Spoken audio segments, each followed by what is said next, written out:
Hi friends and welcome to another video. My name is Shannon and today I will be bringing you a part 2 to a previous video. So Effy, my best friend, who is always linked down below, created a anticipated list for me.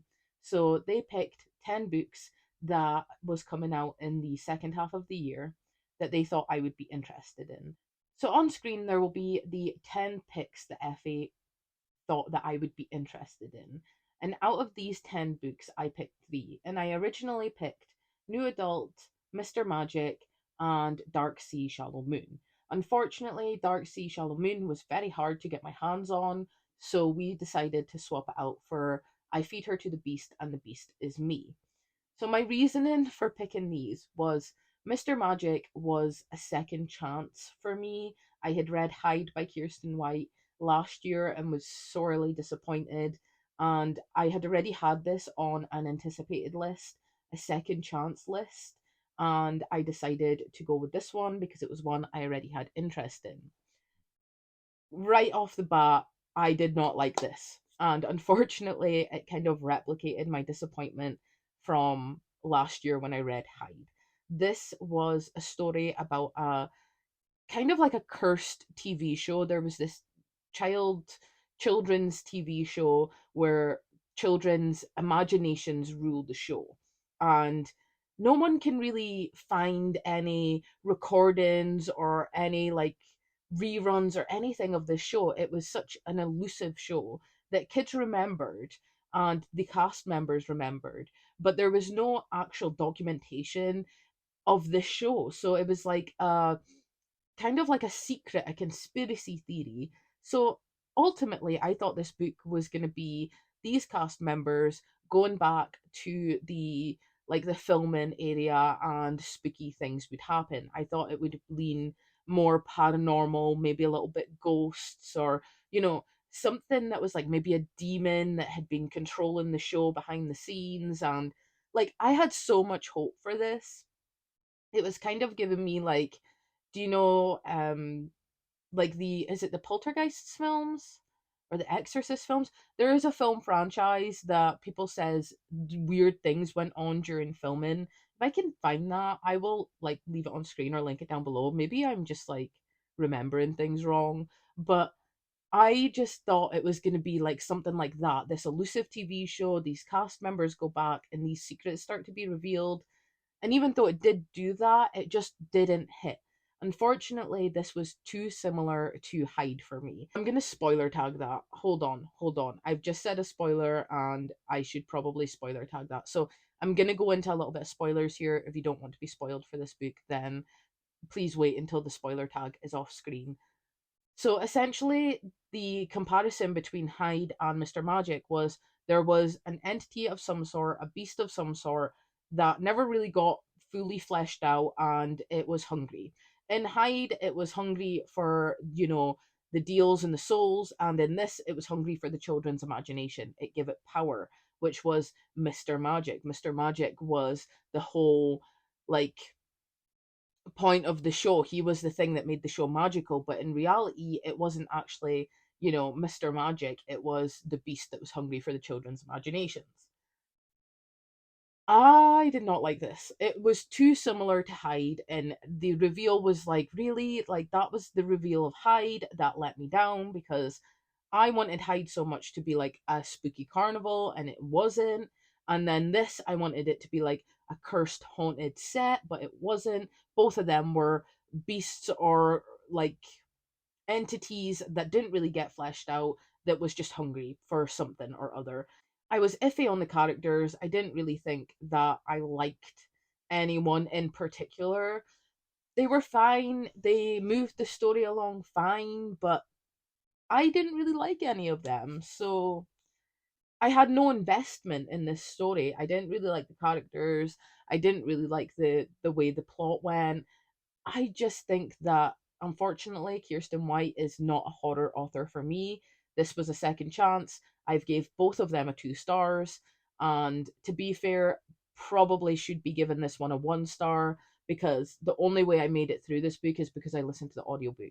And if you know me, I am very fussy and very picky with audiobooks. So the fact that I had to audiobook this to make my way through it tells you all you need to know. I just wasn't a fan. I wasn't a fan, and that's okay. I gave Kirsten White a second chance, and unfortunately, I do not think I will be picking up any horrors in the future from this author. The next book we have here is I Feed Her to the Beast, and the Beast is Me. I am so sorry to say this, but I gave this a 2 stars. Yeah, I didn't like this one either. Apparently, I just didn't like it.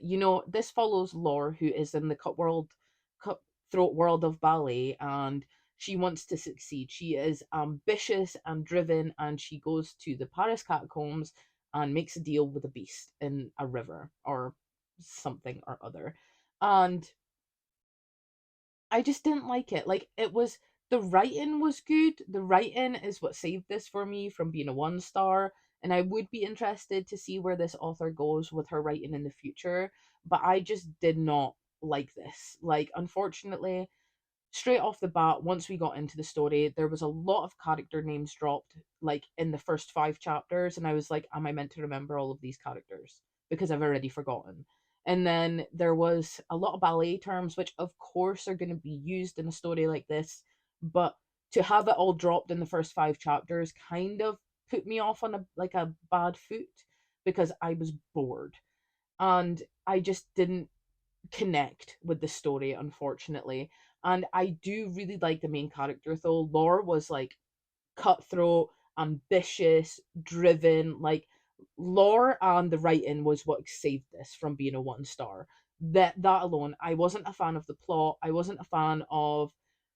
In this, there is killings that take place, but it felt no like there felt like there was no gravitas towards the killings. There was no that line of emotion that I look for if someone's going to be killed off in a story. So it was just like, okay, they died. Cool. What's next? It wasn't anything memorable. The characters weren't, fully fleshed out enough for me to have that emotional pool. So unfortunately, this just didn't do it for me. Quick spoiler portion. At the end of the showdown, I didn't like it. So the showdown is between Laura and her best friend Coralie because she has taken in the water from Leith, and Laura has took in the water from anarchist anarchist. Oh my god, I'm not going to be able to say this, am I? Anarchin Archernin. Uh, Of course, when I'm looking, I'm never gonna find it. Wait, actually, it should be in like the last couple of pages. Ah, Archeron, Archeron, Archeron. I'm probably saying that wrong. I do apologize. It is what it is. So they have like twin river powers running through them, and they go against one another, and it was just meh. Like, I wish that Corley was built up to be a bit more mean, to be a bit more involved in the story. She is there throughout, but you kind of just write her off, because you're coming from Laura's perspective, and she kind of just seems like everything comes easy to her, which it does. Everything's handed to her on a silver platter. So when you see her through Laura's perspective, who has to fight for everything that she's given, everything that she's worked so hard for, you start to not like Corley. So you just kind of write her off as like, a pampered bitch, essentially. And then all of a sudden, it's like she wants things so much that she's willing to take in the river's power and go against Lore. And I just wish there was more breadcrumbs throughout the story that made you feel like Coralie would do that. Because honestly, when this happened, I didn't even like. I thought Coralie wouldn't even have the energy or the want or the need to do something like this. Simply because even if she failed at ballet, she still had, a wealthy life. She still had opportunities after the fact that she failed at this exam and in this course of ballet. She still had loads of opportunities. So, and throughout the story, you kind of get the vibe that she doesn't care. So to then have it as the third act that she cares so much that she's willing to kill her best friend, I didn't believe it. I just didn't believe it. Maybe if you made Coralie a little bit more ambitious, a little bit more, I think maybe I'm saying her name wrong. I have no idea. Made her a little bit more ambitious, a little bit more hands on, then it would make sense that she would do all this. But to have her, kind of in the background didn't work for me. I also think, apart from Lore and Andor, who is someone else that had taken in the rivers from Archeron. I'm saying that wrong. God, I'm so sorry. Anyways, like, she was friends with him, and I would have preferred his story. Unfortunately, he had made multiple deals. Underneath his skin was a writhing like beast, and it just was more interesting. I would have loved to see his story because he bargained for beauty. He bargained to make beauty, to be beautiful, but he's poisonous to the touch, and that just seems so much more interesting. Okay, I'm getting a little bit too excited, but overall, I'm so disappointed. I'm so disappointed that I did not love this. It's very sad. It is so sad because I wanted to love this and I just didn't. I will be interested to see this author take out more work. I will give her a second chance, just like I done to Kirsten White. And I do think that with their writing, they could hit a story for me. But the plot in this didn't hit for me. The, emotional threads running through it just didn't feel connected enough to me because the characters felt a little bit 2D apart from Lore and Andor, and I just didn't really vibe. And unfortunate because I bought this book because I had so much high hopes that I'd love it. Oh, okay. Lastly, we have the book that saved all of this from being a disappointment, and that is New Adult. This follows Nolan, and this was sold to me as a 13 going on 30, but make it queer. And I was like, I am in. 13 going on 30 was, a childhood favorite of mine. I watched it like way more than what I should have, and I just love the storyline. Also, it has the Hulk. And it has the Hulk, and it has Jennifer Gardner, and I'm just like, yes, yes, please, thank you. Um, so when this was pitched to me as that, I was like, okay, sign me up. And I was hesitant because that's a big thing to live up to. But I will say this did give 13 going on 30 vibes, but it also gave Funny People by Adam Sandler vibes, which I really enjoyed that film as well. And I will explain the reason into this, but essentially you follow Nolan, who has, a 5-year plan. He wants to be a stand-up comedian. He wants to be, in lights, on posters, on billboards, selling out shows, but he's not there yet. And he's working at the Hideaway, and he is like trying to come up with a date for his sister's wedding, and everything's just like taken off as soon as it starts running at page 1. And he has his best friend Drew, who's always around, but he's like secretly in love with Drew, and that's not a spoiler, that's in like the first 3 pages.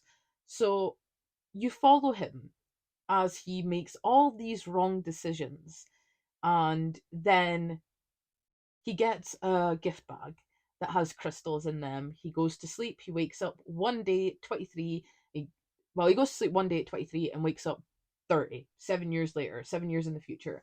And he has no, his family don't talk to him, his best friend doesn't talk to him. His comedy act is essentially him dragging his family and his friend and love through the muck. Like, he doesn't recognize his life. And from there, obviously, breeds the story of what's really important and what are you going to prioritize. And that is like the main message of this story, that you can have ambition without, ruining your relationships with people, ruining, what is going to genuinely make you happy. I love the message of this book. So going into a little bit of spoilers, he like when he wakes up. So the reason I say this is like Funny People is because when he wakes up, he has the life he wants, but he has no one around him that makes him happy. He even has his like nighttime assistant read him bedtime stories. Now that reminds me of Seth Rogen reading bedtime stories to Adam Sandler, and it just gave those kind of vibes. He went from 23 to 30, 13 going on 30, and he, doesn't have anyone in his life of meaning. And I just felt so sorry for Drew, because Drew was such a, like, he was a little cinnamon roll. Like, he was so cute, and he got stomped on kind of by Nolan. And the first third of this book, I wasn't really a fan of Nolan, but the book is intended to be this way. You're not meant to like the choices he makes, like running away from his sister's wedding to go on stage to try and get a shot, to maybe get a chance at something amazing. He leaves all of his family and friends, his sister's wedding, his toast, and the guy that just confessed his undying love for him, to go for a shot of his dream, which I understand. Like, that's a hard thing to try and navigate, but there will be another shot, there will be another time.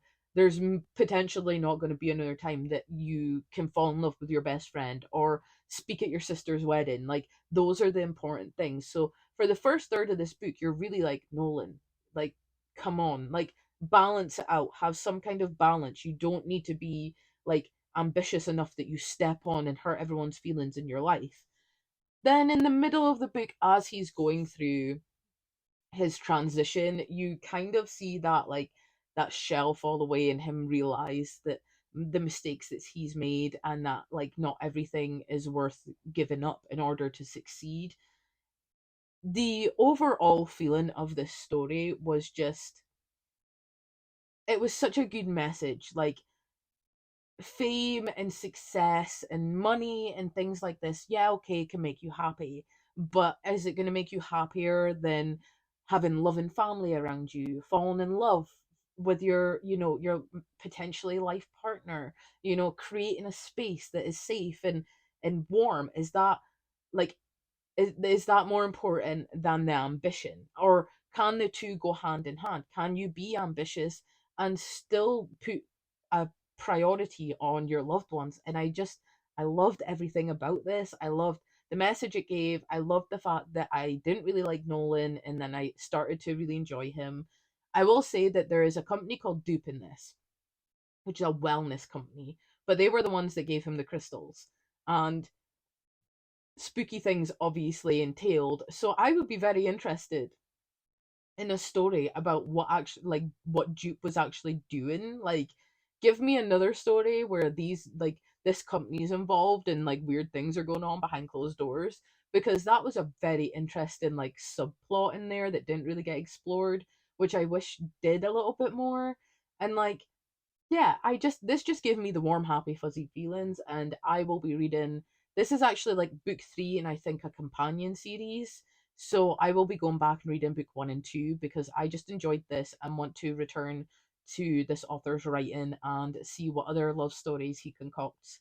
The only things that made this miss that five, like, star mark was, I wish there was more of the comedy shown in the story, because you're getting told that he's a comedian, you're getting told he's funny, and, like, when it comes to things like his speeches and at times when he's meant to be making jokes, it skips over that part completely.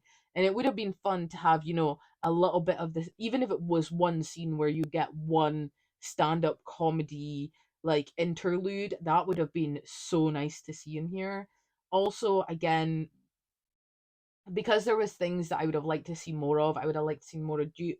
I would have liked to explore more on his relationships, like, in the future, because there is people that move into his future with him that you meet in the past timeline, but it's never really fully explored on how they get there, and I would have liked to see that.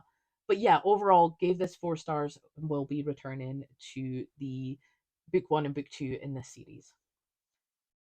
So those are my thoughts on the 3 books that I read. 2 were such a disappointment, and 1 was a surprise, actually.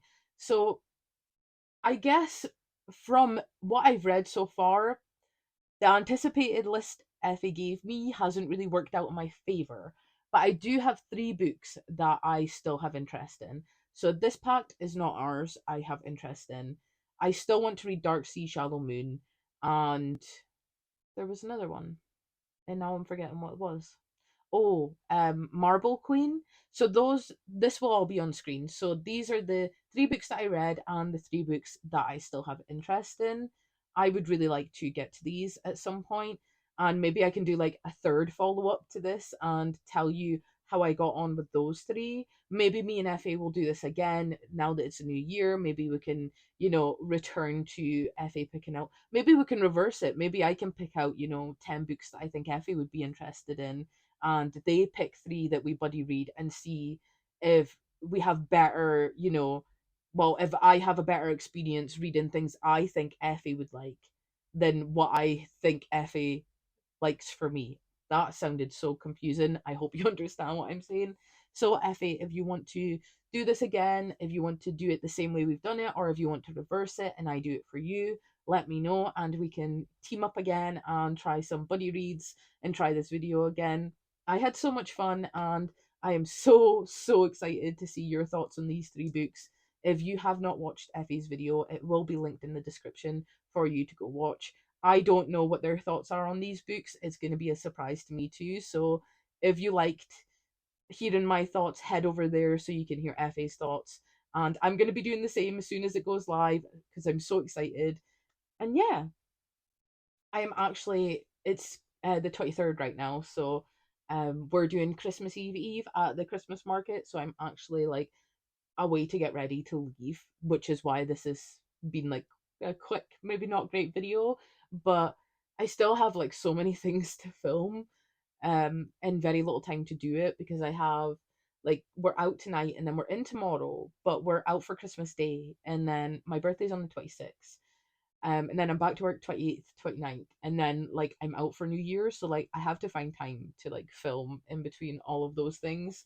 But it's a wonderful time of year, so I'm not complaining in the slightest. I am very lucky to, be able to spend my Christmas season with my family and have time off work, and I will be forever grateful for that time. And I wish you all the best for the coming weeks, and I'm sending you virtual hugs, and I hope you are warm and cozy and living your best life.